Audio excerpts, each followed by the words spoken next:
southern Florida, along with a number of others. We have the pleasure of welcoming someone who is no stranger to any of us. She's come, she spoke before, and she's back again today. Nancy, I'll turn it over to you now.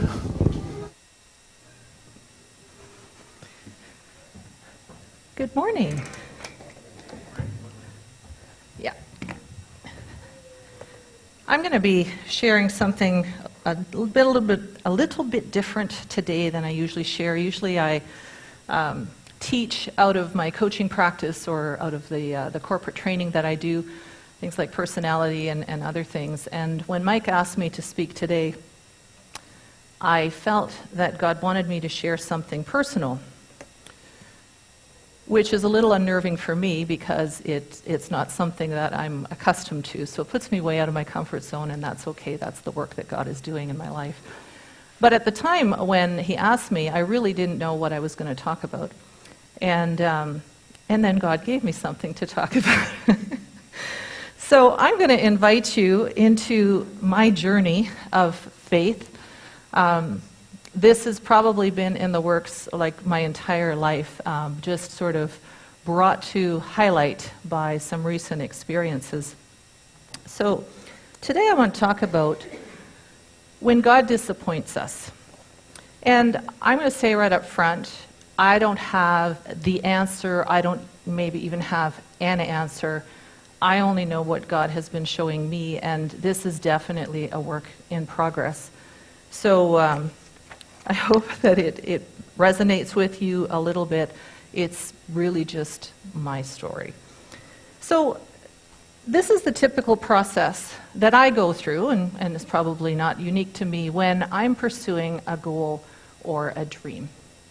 It starts with an idea, something that may have been in your heart for a long time, maybe something that God births in you when he speaks to you, but it has to start with some kind of, hey, I'd really like to do this. So then you make a decision, because sometimes these ideas are things that are 25 years out, but at some point you make a decision, I'm going to pursue this idea now. Now is the time. And if you're like me, you'll make it measurable, you'll make it a SMART goal, because you want to know when you've actually achieved that goal or that dream or that idea. Then you start to imagine what it could be like when you finally achieve that goal or that dream. You start to think about the impacts on you, how much better your life is going to be, how great it will be, how things will look. And while you may not vocalize them, or this may even be a subconscious process, you begin to create expectations of what that idea will look like when it's finally put into place. And then some of you, like me, will plan, others will not. You'll just jump right into initiation. You'll start with whatever the idea is. So you do what you need to do. And you may find right away that you start to see some results. It's like, whoa, this is working. Things are starting to happen. God seems to be blessing this. And you have the sense of celebration. I am on the right track. And God is definitely in this because things are going well. And then you might start to predict or extrapolate, well, if things keep up at this rate, then this is what's going to happen then, and then this is going to happen. And you start mapping it out into a little bit of a path for yourself because it's all working just the way you want. And then, because life doesn't always go smoothly and work out the way you expect, you may experience some kind of crisis. So maybe your investors pull out and your startup tanks, as happened to me twice. Maybe that person that you thought God showed you was the one decides they don't want to pursue the relationship, or maybe they don't return your feelings. Maybe the job that looked ideal when you took it has turned out to be something very different and doesn't suit you at all. Or maybe you finally get pregnant after years of trying, only to lose the baby a couple of months later. Or maybe the match in heaven that everybody thought was perfect ends in divorce after 25 years. Whatever the situation, and you've probably all had them, you hit some kind of crisis that knocks you back on your haunches and brings disillusionment and disappointment, and often causes a reevaluation about the idea and where you started. And so while sometimes a crisis does create a continuation with maybe some differences, you go back to the decision, maybe you change some things, probably equally as often you end up stopping. So the vision, the idea, the goal that you started with, you've hit the wall, and that's the end. And when that happens, it's natural to experience these feelings of disappointment and depression and confusion. How could this happen to me? And anger. And while we may not always admit it, a lot of times, at least in my case, those things are directed at God. So I've had a number of these cycles in my life, and I would have told you until very recently that I had worked through them, they no longer bothered me. And then I had another God idea that showed me that actually maybe I wasn't quite as beyond them as I thought. So after more than 30 years of sedentary living and working in an office, 3 pregnancies, and then going through menopause over the last decade, my weight had ballooned to almost 60 pounds higher than when I got married. And over the years, I had dieted a few times, succeeded in losing weight, but failed to keep it off. And I heard a wow, and I agree. When I stepped on the scale and went, what? It was like, wow. So over the summer, God put an idea in my head. Actually, it was more than an idea. It was an unshakable conviction in my heart that I needed to take charge of my health, and I needed to do it now. I don't know why I felt such an urgency. Only God knows. We don't know what's going on in our bodies, but it was undeniably God. It was one of those, I know that I have to do this. And I came across a book that claimed that I could lose 1 pound a day. So when you got almost 60 pounds that you're looking at, you're like, whew. So for obvious reasons, I made the decision, okay, this rapid weight loss program that I'm seeing, which was actually based on a very healthy plan, of lots of lean proteins and vegetables and fruits and minimal carbs, so it wasn't a crazy diet. So for obvious reasons, that rapid loss was highly appealing to me to get to my ideal weight, which, of course, my ideal weight was my wedding weight, because who wouldn't want to be back where I started 32 years ago? So because of the significant time commitment needed to prepare for the food prep and eat, I decided to pursue it once my contract was over at the end of August, which I did. I took a sabbatical. So in having made that decision, in having my book that laid it all out for me, because I love structure and organization, and this thing gave me the plans, I had some pretty high expectations, and I tried not to. As much as I could, it was like, no, I'm not going to count on 1 pound a day, but you know what? I counted on 1 pound a day. And when Mike asked me to speak, I'll get into that in a second, never mind. So I started planning. Melissa knows. I created this Excel spreadsheet with this very detailed meal plan. I had it all for the next 6 weeks, exactly what I was going to eat every day. I went shopping for foods that I'd never eaten before because I'm not a veggie person. And basically had to mentally prepare myself that this was going to be a dramatic deviation from how I had eaten in the past. So I started the plan on September 4th. And sure enough, on days 1 and 2, I lost 1 pound each, just like the book said. And not only that, but by day 3, I had lost another 2 pounds. So it was going even better than I expected. So you can believe I was celebrating. Because finally I had a plan that was actually going to work for me. And so I really got into this prediction. And what I was going to say earlier was when Mike asked me to speak on October 21st, I did the calculation that by October 21st, I'd be standing up here 40 pounds lighter than when I started. Like, it was going to happen, right? So 10 pounds by this day and 20 pounds by this day, and it was just going to keep going. And okay, I wasn't going to count on 4 pounds in 3 days, but 1 pound a day, like this was going to be the case.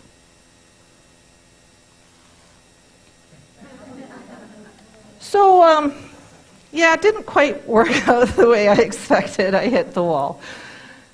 Day 5, got on the scale, no change. It's like, wow, okay, the body is just making up for the fact that I lost 2 pounds on the previous day. But I started this process of a yo-yo where gain a pound, lose a pound, gain a pound, lose a pound. And with this plan, you're supposed to weigh yourself every day. So I felt every excruciating moment of stepping on the scale every day. And I was following the plan to the letter. I was being more active than ever before in my entire life. I was doing everything right. So there was absolutely no reason that this plan should not be working. Moreover, this was not my idea. This was God's initiation. And when God initiates it, it better be successful, right? So I got really discouraged, I got frustrated and angry, and fell right back into disappointment with God in something else that He started that didn't work just like all the other times. Which clearly meant that I had not worked through the other times as much as I thought I had. Because this was like, oh, here we go again. I'm sure it's obvious that this is not really about a diet, because the reactions I had were not based just on how the plan was going. It was based on years and years and years of unresolved disappointments with things that I felt God had initiated that had tanked. And I had thought I'd dealt with them, but obviously not. So in the middle of my disillusionment with the most current example, Mike did a talk on faith. And he talked about, this was September, he talked about faith is trust. So I asked myself, do I really trust God? And how do I measure that? So one measure of trust often used in the corporate world is an activity called a trust fall. Some of you may have actually participated in this thing. Basically, one person stands in front of another. The front person falls back, and the person behind them is supposed to catch them. So those who trust their partner fully will just fall back easily and relax and not even think about it. And those who have any kind of trust issues will choose to either not fall at all, or catch themselves just before they fall. And it's very interesting when you're an observer watching a group of people doing this. You can tell who's really having trouble trusting. So I thought to myself, well, what if I was doing a trust fall with God? How readily would I fall back into His arms? And while I'd love to tell you that I would eagerly and unquestionably fling myself back, the honest and rather embarrassing answer is I would be hesitating. And I don't like that answer. So I had to ask myself, why? Well, because I would be afraid it would look something like this.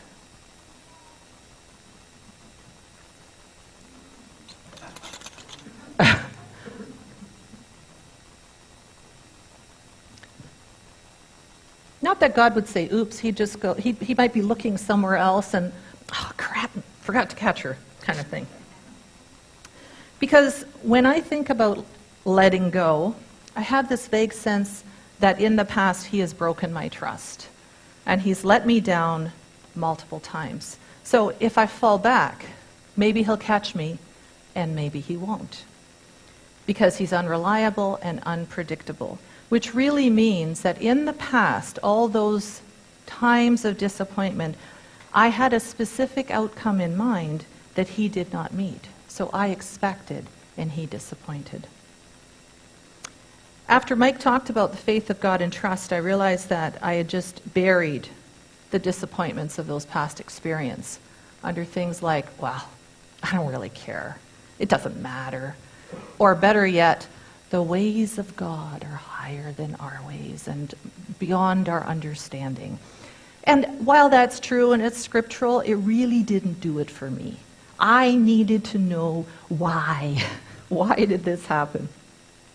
So So what I didn't realize was in not resolving them, my subconscious was actually building a case, disproving the love of God and undermining my faith. So even though I wanted to trust God, these past disappointments had sowed serious doubts and eroded my trust. And deep wounding occurs in our souls when we judge God untrustworthy. So with the health plan in my face as just a current disappointment, over the last, I'll say 7 weeks, I've come to understand as I've reflected and talked to God and journaled, that in many cases when I've embarked on something that actually was God-inspired, somewhere along the way, it's gone from God-inspired, God-breathed, God-initiated to the faith of Nancy to make it happen. So in other words, the root of my disappointment wasn't God, but rather the law that I'm living under. So, faith of Nancy is actually the law that says, if I do this, then God will do that. So if I pray enough, if I have enough faith, if I read my Bible more, if I give more, then God will do these things. It's being a scorekeeper. I've been a scorekeeper, maintaining subconsciously a list of debits and credits. God says, the Bible says tithe. If you tithe, I'll open the storehouse and pour on you a blessing that you can't contain. Haven't seen it. Don't know why it isn't true, but that's what the scriptures say. So grew up in that system, the name it, claim it system. If you just say it often enough, it'll come your way. I was born in the Catholic Church, then in the Evangelical Church. And so learned that this is the way life works. Now, I'm not talking about my identity because I am secure in who I am. I'm no longer concerned about what people think of me. My identity is intrinsic, and I'll talk more about that later. I'm talking about when you go to do something that God puts in your heart or that is in your heart, how do you approach it?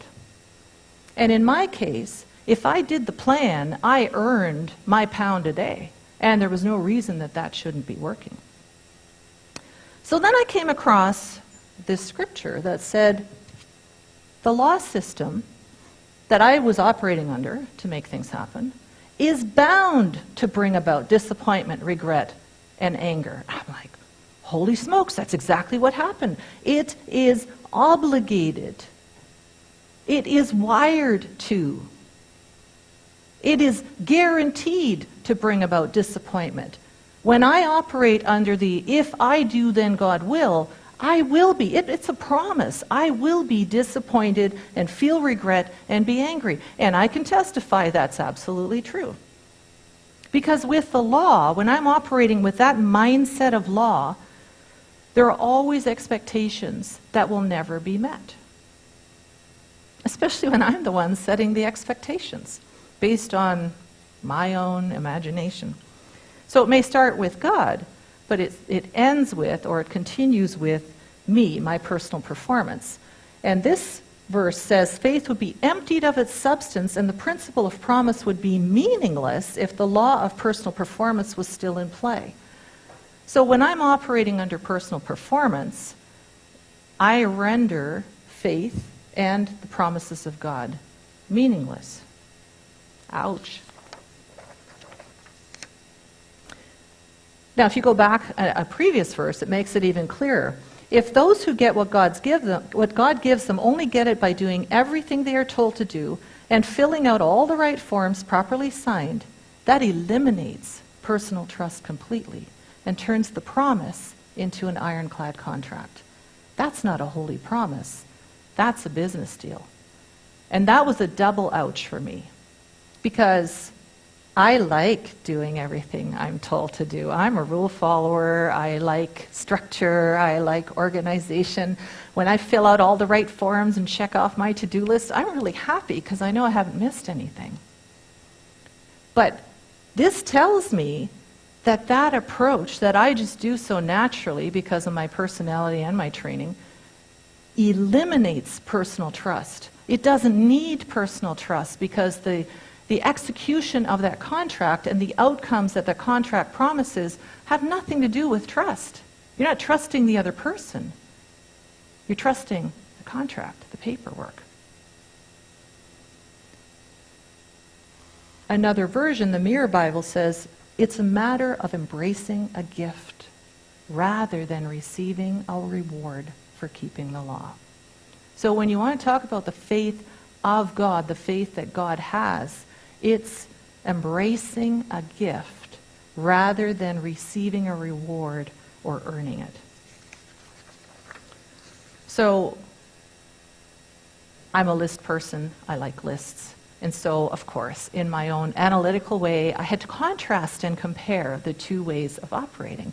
The faith of Nancy, which is law, versus the faith of God, which is grace. So, under law, it's all these things are about doing. As I perform, as I do what I think I should do, I get the rewards. I earn the results. Under grace, I don't do anything that isn't shown to me by God. I just rest. I just be. I just chill. He performs, not me, and I receive his undeserved gift. Under law, I envision specific outcomes that in my limited understanding I think are best for me. Under grace, I leave the exact outcome, the way it looks, up to him, and what he knows is best based on his full knowledge, not my partial knowledge. So under law, I'm going to set expectations and plans as I've done so many times. Under grace, I'm learning, I can be expectant in God's best, but it's best if I wait for his plan. Under law, I am supremely skilled at creating the how, the mechanism for making whatever it is that I'm going after work, and then asking God to bless it. Much like when Abraham had Ishmael, he says to God, "Oh, that you would bless Ishmael, that he would walk before you all his days." He had created a mechanism in his own understanding, and then went to God and said, "And by the way, would you bless this? Because you said I'd be the father of many nations." Saul was another example where he was supposed to wait for Samuel to come and do the sacrifice, and Samuel was late. How often do we think God is late? So he took it in his own hands, he offered the sacrifice, and the minute he finished, Samuel showed up. And then Saul, instead of admitting that he had done something wrong, says, "Would you just bless the sacrifice that I just made?" So living under law is about we create the mechanism, and then we go to God and say, "Please put your favor on this." Under grace, we leave the mechanism up to God, and his mechanisms are weird. Really weird. Think about Gideon going to the Midianite army. He's got about 300 guys, and he takes a torch and a pitcher, and they stick the torches under the pitcher, they surround the enemy camp, and when the trumpet blows, they smash the pitchers, the torches are all alight, and they shout, "For the Lord and Gideon," and they stand in their place. And that's how they want to conquer the army of Midian. And it works! Because God moves in the army and sends confusion, and they end up killing each other, and Gideon's men are standing around on the hill watching this action happen. No man could ever come up with that mechanism. That's a God thing. Mary, when the angel comes to her, "Hey, you're going to have a baby. No, don't worry about not having a husband, not knowing a man. I'll make it work for you." And she says, "Okay, be it done to me according to your will." I'd love to have that kind of faith. And then, of course, Isaac becomes the son of the promise long past the age of people being able to have children. Under law, I am continually measuring progress towards my goal, because that's how I know I'm being successful. And what it results in is that everything for me is a race. Get there as fast as I possibly can, and then start the next one, and the next one, and the next one. So again, because this side is all about doing, I'm constantly doing and not sitting still to listen to what maybe God would have to say. On this side, progress is actually not an indicator of success, so you may not even need to measure it. Because really, what I'm learning is that it's not a race. It's a day-to-day journey of soaking in His presence, of walking with God and letting Him be the guide to take you where He wants you to go. So on this side, circumstances as they're working out prove you're doing it right, whereas under grace, circumstances just are what they are. They don't prove anything. So sure, I know this, but what side do you think I live on most of the time? Yeah, that's the side. I'm really good at it. My comfort zone and my natural place is that side, by personality, by training, by background. So back to the health plan. When I pick an arbitrary number, like, my ideal weight is my wedding weight, I really have no idea if that's the right number.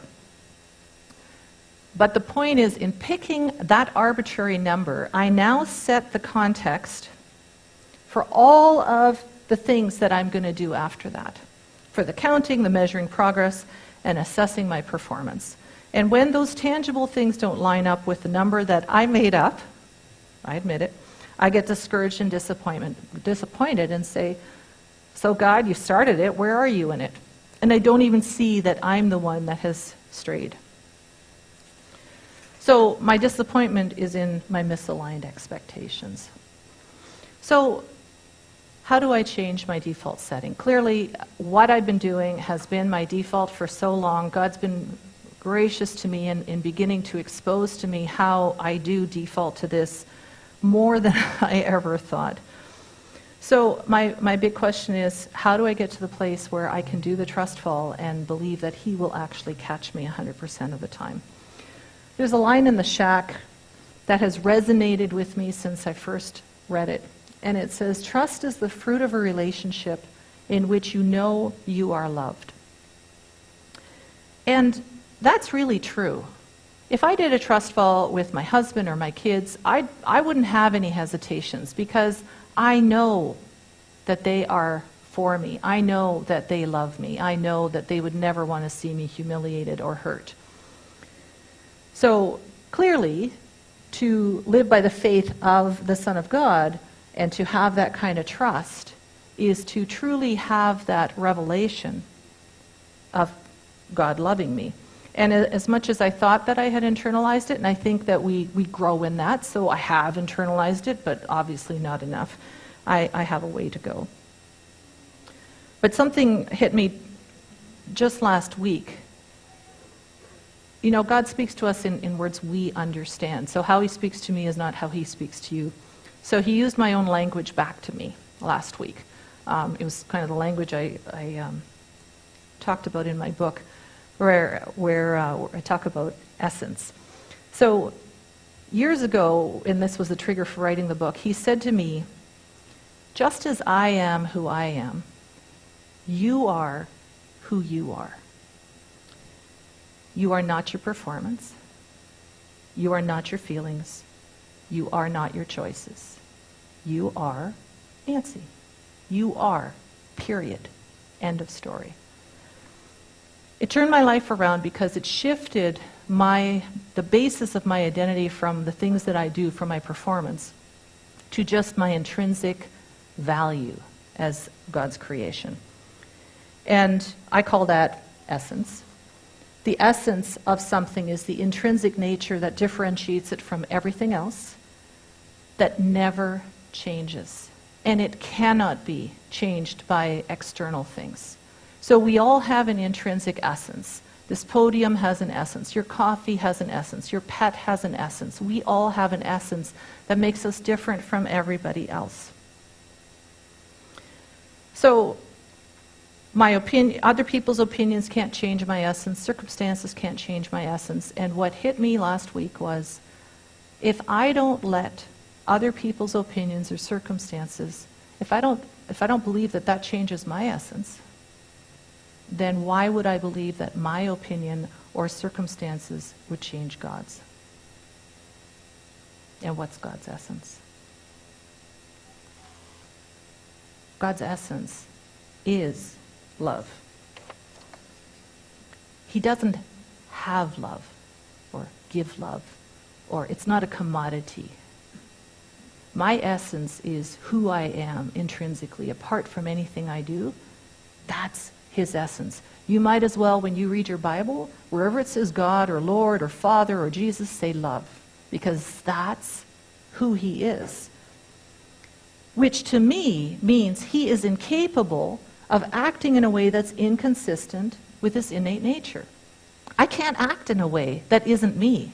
I can try, but it won't be authentic, and it certainly won't last, and it's not credible. And how much more so God? So if his essence is love, if that's who he is, then that's what I'm always going to be seeing from him. And what I see in 1 Corinthians is just a couple of things that hit me with this whole trust fall thing. Hit me in a way that I'd never seen before. So love, or God, is passionate. He's passionate about me and about you. He's not indifferent. He's not passive. He's not distracted. If you were doing a trust fall, he wouldn't be checking his cell phone, checking his latest text. He'd be looking at you saying, I'm ready to catch you, because he's passionate about you and me. He's relentlessly patient in bearing offenses and injuries with kindness. So God is kind. His love towards me is kind. It would be cruel to let somebody fall when they are trusting you to catch them. That would not be consistent with his essence. Love has no desire to make others feel inferior. Why do people pull their hands away? Why in that little gift did the person just go, oops? Because they're wanting to make people feel inferior. They're wanting to make people get hurt. But love doesn't want that. They want to build them up and encourage them. This one really hit me. Love is predictable. Read consistent. Never behaves out of character. So if I truly get that God's essence is love, it's not a maybe he'll catch me, maybe he won't. If you look at all of these things on the rest of 1 Corinthians 13, he will always catch me because he's predictable. He doesn't have bad days. And he's not spiteful and doesn't get any mileage out of things that others do wrong. And this one really spoke to me too. He's a fortress where people feel protected, not exposed. So when I'm doing a trust fall, I am exposed and I'm feeling vulnerable, and love is a fortress where I can feel safe. And this one spoke directly to my circumstances. Even though the circumstances seem to be contradicting what I believe I am called to do or believe is right, love is still always constant.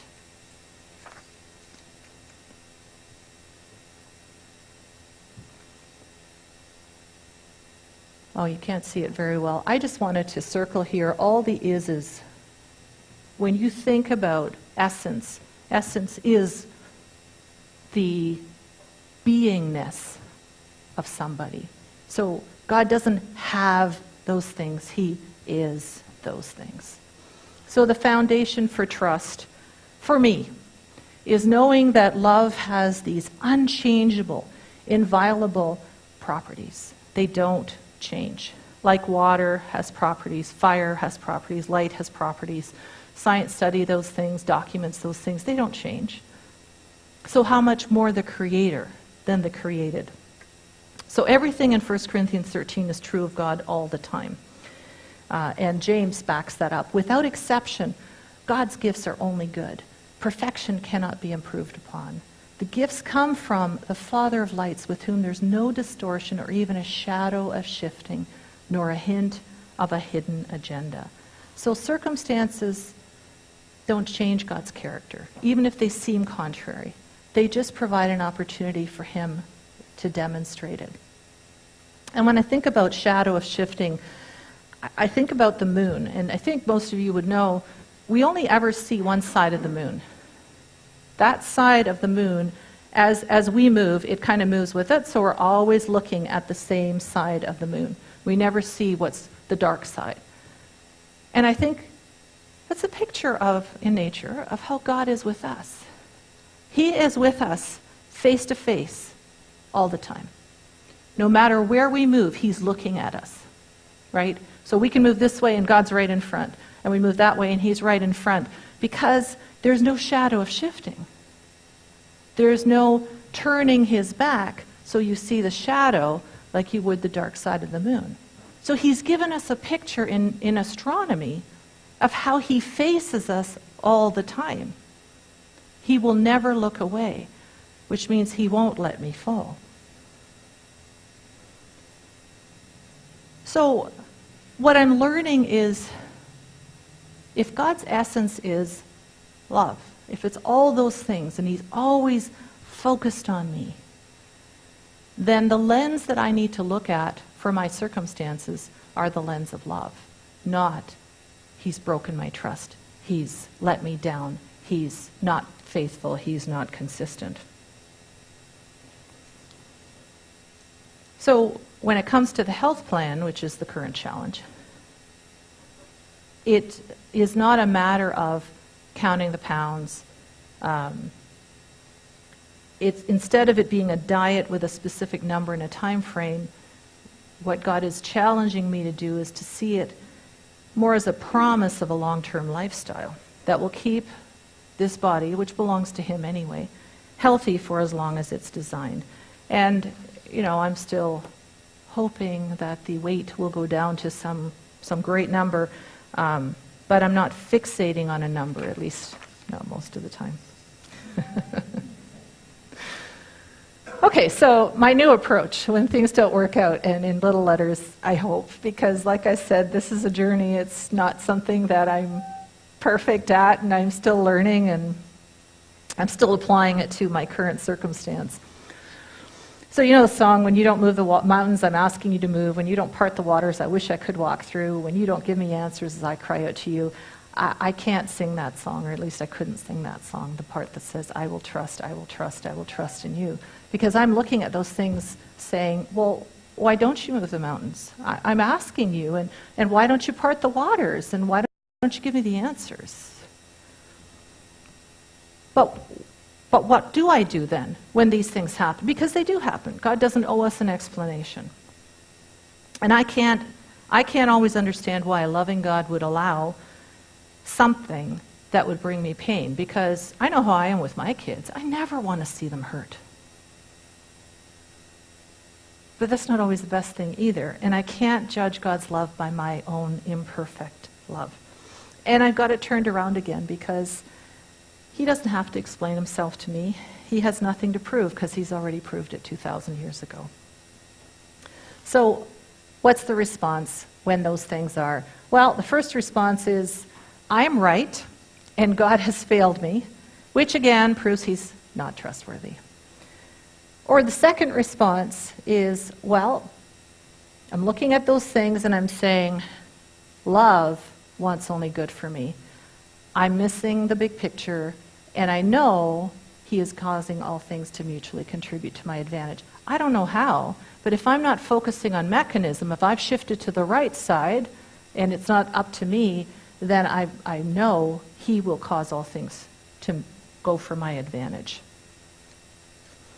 So I have to start being vigilant to deal with disappointments as they come. So when I'm disappointed, I'm going to be checking my expectations, because that's the source of my disappointment, and my plans, and what are my actions based on.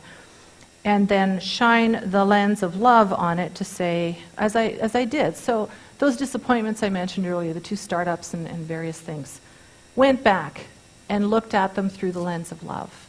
And it gave me a whole different perspective on why the money didn't come in, on why that software company tanked. It's still something that happened that I don't like, especially when I see these multi-billionaires from these multiple startups, and I go, how come I didn't? But love knew that it was not the best thing. It was a journey and that we went as far as we could, and love said, that's enough. I thought the outcome was to have a software company that would rival Microsoft. Clearly, love didn't agree with that. And love never told me, yeah, you're going to be as big as Microsoft. That was my imaginings. So I'm redefining, checking my interpretation through the lens of love and asking if there's a change I need to make or something different God wants me to do. And reminding me that the story is not over yet. So I'll just share one more thing about this health plan because it makes me look foolish and it's really ironic. So the week before I started the plan, as I was journaling, God said if I fixated on the number, I would fail. But if I focused my attention on Him and trusted Him, it would be easy and He would see me through. That I was to relax, to let go, because I couldn't control the outcome anyway. So I was to choose to enjoy the process, to fully just be and savor new ways of eating and living. That there wasn't a goal to achieve, just life to be lived. In other words, God was telling me before I started, this is an exercise for you to live by the faith of the Son of God, to live on the right side. But what did I do? As soon as I started on the left side. And my whole process for the last however many weeks has been on the left side until recently. I started fixating on the number. I started stressing over weight loss. I started trying to control the outcome. And I definitely was not savoring the new ways of eating. So I made it about the faith of Nancy, the very thing that he warned me not to do. And sure enough, the law disappoints. So he tried. He said, don't touch the stove, and I chose to touch it anyway because, of course, I knew better. So just to wrap it up.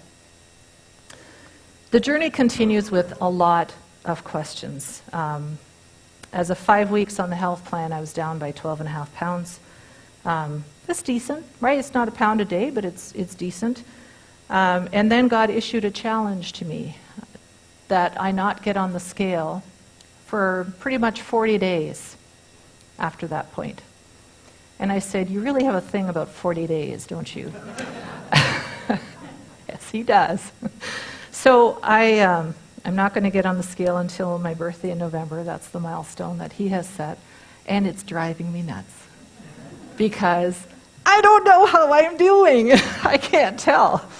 But it's good because I need to get out of the left side and move to the right side. I want to do that. Because living by the law as I execute these initiatives is just creating disappointments and heartaches. And I'm not seeing God's results. And so he's put this health plan in front of me as a very tangible example of an approach that I will be able to use for the rest of my life for whatever else he's got for me. So there's still lots that I don't know. I don't know where measurable goals fit in. I've been trained to set measurable goals. And I don't know where that fits. Maybe God gives me the measurement or something. I don't know. I don't know where the whole, SMART goal thing fits. And if I don't have a clear picture of where I'm going, what's going to keep me going through the tough times? Because even Jesus, for the joy set before him, endured the cross. So I don't know how that fits. I have, a vague idea, but for me, it's always been helpful to visualize. They always tell you, all these sales guys, visualize, and then you'll create it. So that's been my training. I don't know how to do it any other way. And then this whole being thing. I'm wired to do. And this whole being thing, and those of you who are familiar with the Myers-Briggs and you're perceivers, you're like, yeah, that's what it's about. But I'm not, and so it's an ongoing struggle. So lots I don't know. But I do know this, and that is that love causes everything to mutually contribute to our advantage. Love has placed us above the reach of any onslaught. So my focus will continue to be learning, what does that actually mean? I'm starting to catch glimmers. But there's just so much more for me to still know. So like I said, I don't have the answer, even an answer. This is just where I'm at in my journey. Thank you.